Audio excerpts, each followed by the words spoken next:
Welcome to Democracy Now!, democracynow.org, The War and Peace Report. I'm Amy Goodman.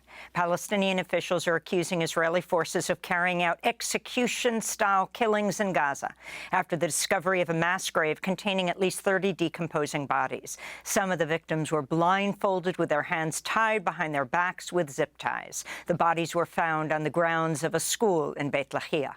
Al Jazeera spoke to one man who helped discover the bodies. Inside the schoolyard, we were shocked to find the dead bodies.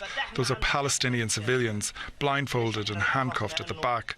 The dead bodies were kept inside black plastic bags.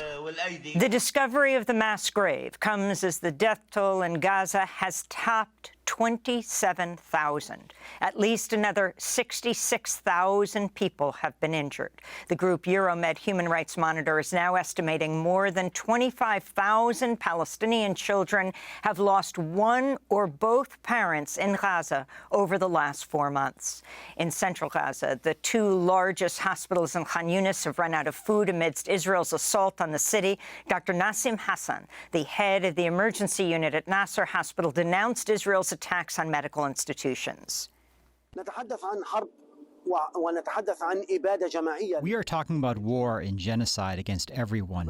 What's happening now in Gaza since the beginning of the war until now is a war against hospitals, a war against the healthcare system. Yes, hospitals have been destroyed, medical storehouses as well.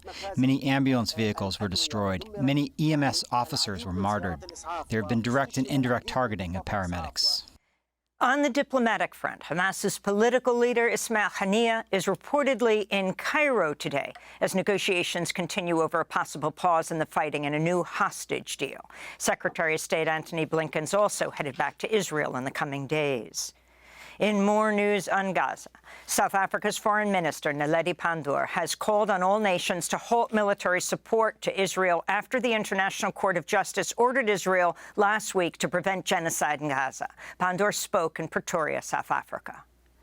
This necessarily imposes an obligation on all states to cease funding and facilitating Israel's military actions, which, as the court has indicated, are plausibly genocidal. In related news, a U.S. federal court has dismissed a lawsuit filed by a group of Palestinian Americans against President Biden and other officials for failing to prevent genocide in Gaza. The court dismissed the suit on jurisdictional grounds, but ruled it's plausible Israel's engaging in genocide. In its ruling, the court wrote, the evidence and testimony presented, quote, indicate the ongoing military siege in Gaza is intended to eradicate a whole people and therefore plausibly falls within the international prohibition against genocide, unquote. The lawsuit had been brought by the Center for Constitutional Rights. Visit democracynow.org to see our coverage of the case. U.S. forces have bombed Yemen again. U.S. Central Command said the attack targeted 10 Houthi drones and a ground control center. The Houthis have vowed to continue targeting ships linked to Israel and the United States until Israel halts its assault on Gaza. Meanwhile, NBC News is reporting President Biden's considering launching a weeks-long retaliatory campaign against Iran-backed militant groups following Sunday's deadly drone strike on a secret U.S. air base in Jordan that killed 3 U.S. soldiers. On Wednesday, the head of Iran's Revolutionary Guard said Tehran was, quote, not looking for war, unquote. One powerful Iraq-based militia group, Kataib Hezbollah, has announced it will halt operations targeting the United States in the region, saying it wanted to prevent embarrassment to the Iraqi government. The Biden administration accused the group of being involved in the Jordan drone attack. The Chicago City Council narrowly voted Wednesday to pass a resolution calling for a ceasefire in Gaza. Democratic Mayor Brandon Johnson cast the tie-breaking vote, which was met with an eruption of cheers from activists who gathered in the hundreds at Chicago's City Hall to support the measure. Reverend Jesse Jackson was also present to show his support. At least 47 U.S. cities have passed resolutions calling for a ceasefire in Gaza. Meanwhile, in Minneapolis, another Democratic mayor, Jacob Fry, vetoed a city council resolution calling for a ceasefire that was passed last week. Fry said the measure was too one-sided in favor of Palestinians and that he's open to signing a ceasefire resolution that's more, quote, unquote, unifying. The resolution was passed with a veto-proof majority, so council members could still decide to override the mayor's veto. Protests against the U.S.-funded war in Gaza continue across the United States. Activists have been camped outside the Virginia home of Secretary of State Antony Blinken for a week, loudly chanting slogans through megaphones like Secretary of Genocide and encouraging passing cars to honk. On Capitol Hill, 5 activists with Code Pink were arrested earlier this week as the group disrupted a House hearing on the U.S.'s decision to suspend funding for UNRWA, the UN Agency for Palestinian Refugees.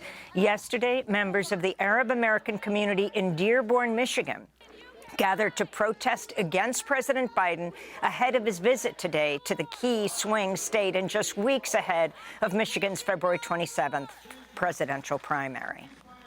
I voted for Bernie Sanders, which tells you where I was on the spectrum. And to have a person like me to go from that extreme to say that I'm now willing to vote for Trump in order to oust Genocide Joe, it's really a testament to how Biden has lost big time within my community. Kenyan President William Ruto is vowing to proceed with a plan to send 1,000 Kenyan police officers to Haiti, despite a court ruling that the deployment would be unconstitutional. The UN Security Council approved the mission last year as part of an effort to help combat gang violence, which has grown under Haiti's unelected leader, the U.S.-backed Arieli, who's ruled since the 2021 assassination of Jovenel Moïse. Meanwhile, the UN and aid groups are warning about a surge in sexual assaults and collective rapes in Haiti as gangs fight to expand their power. On Wednesday, protesters in Port-au-Prince burned barricades to protest Prime Minister Ariel Henry's rule. The people can't take it anymore because Ariel Henry is building gangs to plunder and destroy these people. Well, today we say that the battle for the revolution is possible. The final fight for justice is possible. We must disrupt this Ariel with all his team to give this country another direction. In Belgium, farmers from across Europe have converged in the capital, Brussels, calling on European Union leaders to end free trade agreements that allow cheaper goods to dominate the market and ease environmental regulations. Hundreds of tractors have taken over Luxembourg Square near the European Parliament. Farmers clash with police who hose some of the protesters with water. This is an Italian farmer. First of all, we decided to come here to join with other kind of European young farmers to create a unique voice, not against, but with the cooperation of the European Parliament and the other kind of politics, because we'd like to safeguard our tradition, our farmers' moods, our quality of food, but to safeguard the majority part of this kind of situation, the dignified incomes. The farmer protests, which started in France but soon spread across the EU, have disrupted traffic and led to confrontations with police in recent weeks and rising tensions ahead of today's EU summit. Some far-right nationalist leaders have seized on the movement to gain traction and foment anti-EU sentiment, including France's Marine Le Pen and the Hungarian Prime Minister Viktor Orban, who met with farmers in Brussels earlier today. A sweeping new government study finds contaminated water at the Camp Lejeune military base in North Carolina led to elevated cancer rates among people who lived and worked at Lejeune decades ago. Previous studies linked the drinking water at the base to blood and organ cancers and Parkinson's disease. Victims of the contamination, which plagued Camp Lejeune from at least 1953 to 1987, have for years been fighting for compensation and recognition from the U.S. government. The new findings are likely to boost their legal claims, which they have until August to file under a new federal law. Over 160,000 claims have been filed so far. On Capitol Hill, senators on the Judiciary Committee grilled the CEOs of Meta, TikTok, X, Snapchat, and Discord Wednesday, arguing social media companies must be held accountable for the sexual exploitation of children that their apps facilitate and the harmful effects of their products on the mental health of young people. This is Republican Senator Lindsey Graham addressing Meta CEO Mark Zuckerberg. You and the companies before us, I know you don't mean it to be so, but you have blood on your hands. You have a product You have a product that's killing people. When we had cigarettes killing people, we did something about it, maybe not enough. You're going to talk about guns, we have the ATF. Nothing here. There's not a damn thing anybody can do about it. You can't be sued. In one of the session's most sensational moments, Mark Zuckerberg stood up and awkwardly apologized to the families who were present at the hearing after being pressured by Republican Senator Josh Hawley. I'm sorry for everything that you have all gone through. It's terrible. No one should have to go through the things that your families have suffered. And this is why we invest so much and are going to continue doing industry-leading efforts to make sure that no one has to go through the types of things that your families have had to suffer. Many families held up photos of their children who died or were harmed by social media. Snapchat CEO Evan Spiegel also directly apologized to families after prompting from California Democrat LaFonza Butler. Meanwhile, Republican Senator Tom Cotton hounded TikTok CEO Shuzi Chu, who is Singaporean, over his citizenship and ties to the Chinese government. Have you ever been a member of the Chinese Communist Party? Senator, I'm Singaporean. No. Have you ever been associated or affiliated with the Chinese Communist Party? No, Senator. Again, I'm Singaporean. Senator Cotton and Republican colleagues have called for TikTok to be banned, claiming it's a spy app for the Chinese Communist Party, unquote. Elsewhere on Capitol Hill, the House Wednesday passed a $78 billion bill that would expand the child tax credit while reviving some corporate tax breaks.